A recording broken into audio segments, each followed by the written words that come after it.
Joe Biden, at the very least, has been dishonest with the American people, and we need to realize whether or not this administration's compromised because of Hunter's shady business dealings. So the purpose of our investigation moving forward in January, when we become the majority and I have subpoena power, is to determine whether or not Joe Biden is in fact compromised because of his family's shady business dealings. So that is James Comer, Republican out of Kentucky. He's going to run the House Oversight Committee, pledging to make the investigation into President Biden and his son a top priority in the new Congress. Headline of today's New York Post: House Hunters. GOP vows to expose the Biden cash scheme. Ohio Republican Congressman Jim Jordan, he was there yesterday, currently ranking member House Judiciary Committee. How you doing, sir? Good morning to you, and thank you for your time. I'm doing fine, Bill. I'm trying to game this out. Here's what I've come up with. Fill in the blanks and tell me where we're headed here. You will not subpoena a sitting president. That means Joe Biden while he's in office. DOJ's not going to give you what you want. You could subpoena Hunter or Jim Biden, and they could either refuse that subpoena or they could take the fifth. How do you get at this story come January 3rd? Well, I think Congressman Comer has been clear. You look at the suspicious activity reports, and what's interesting, Bill, is for the first time, the Biden administration changed the process and the protocols around getting access to these suspicious activity reports. And understand, this is a report filed by a bank, a financial institution, to the Treasury Department. In previous administrations, in the Trump administration, Obama administration, Bush administration, Congress, congressional committees could have access to those who could see those. This administration said, no, we're changing the policy. So there's 150 out there. It's been in the press, 150 out there on Hunter Biden, Jim Biden, and the Biden business family business operation.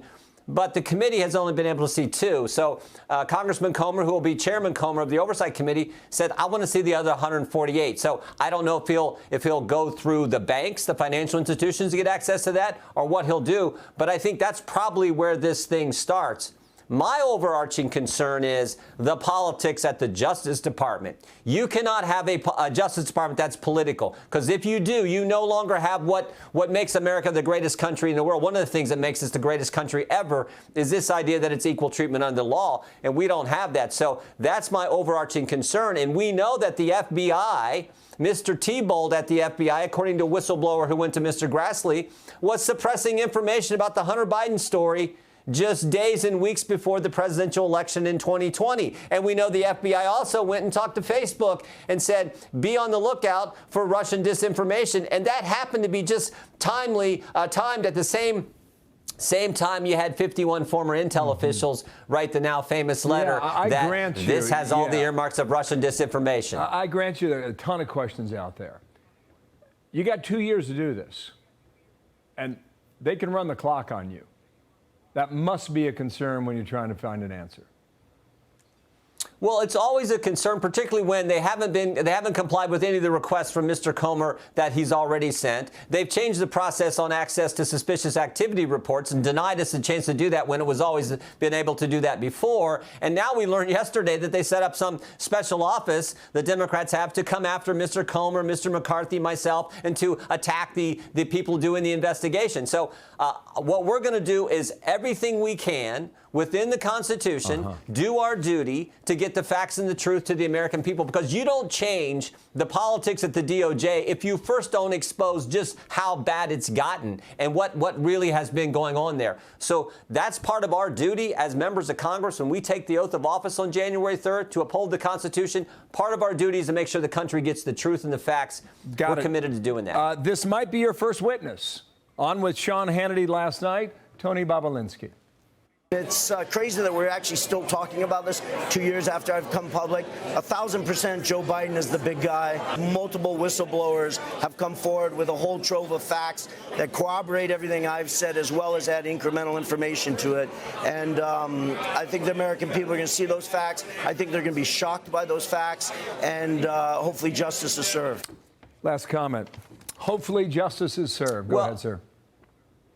Yeah, I mean, think how the story has changed, Bill. When it first came out 2 years ago, it was, well, it's not his laptop. Then it was, well, maybe it's his laptop, but it's Russian disinformation. And then it was, well, okay, it's his laptop. It's not Russian disinformation, but Joe Biden wasn't involved. And now it's all the way to the point where Joe Biden knew about it, even though he said he didn't.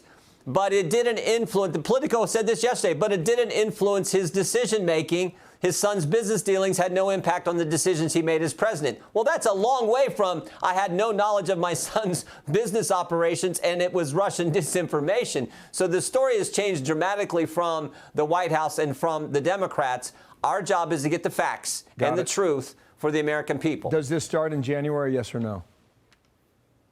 Mr. Comer indicated yesterday that he plans on starting right away. Frankly, it's already started. That's why we issued the 30-page report that the committee put out yesterday. Jim Jordan, thank you for your time. We'll speak again. Thank you, Bill. Thank you. I'm Steve Doocy. I'm Brian Kilmeade. And I'm Ainsley Earhart. And click here to subscribe to the Fox News YouTube page to catch our hottest interviews and most compelling analysis.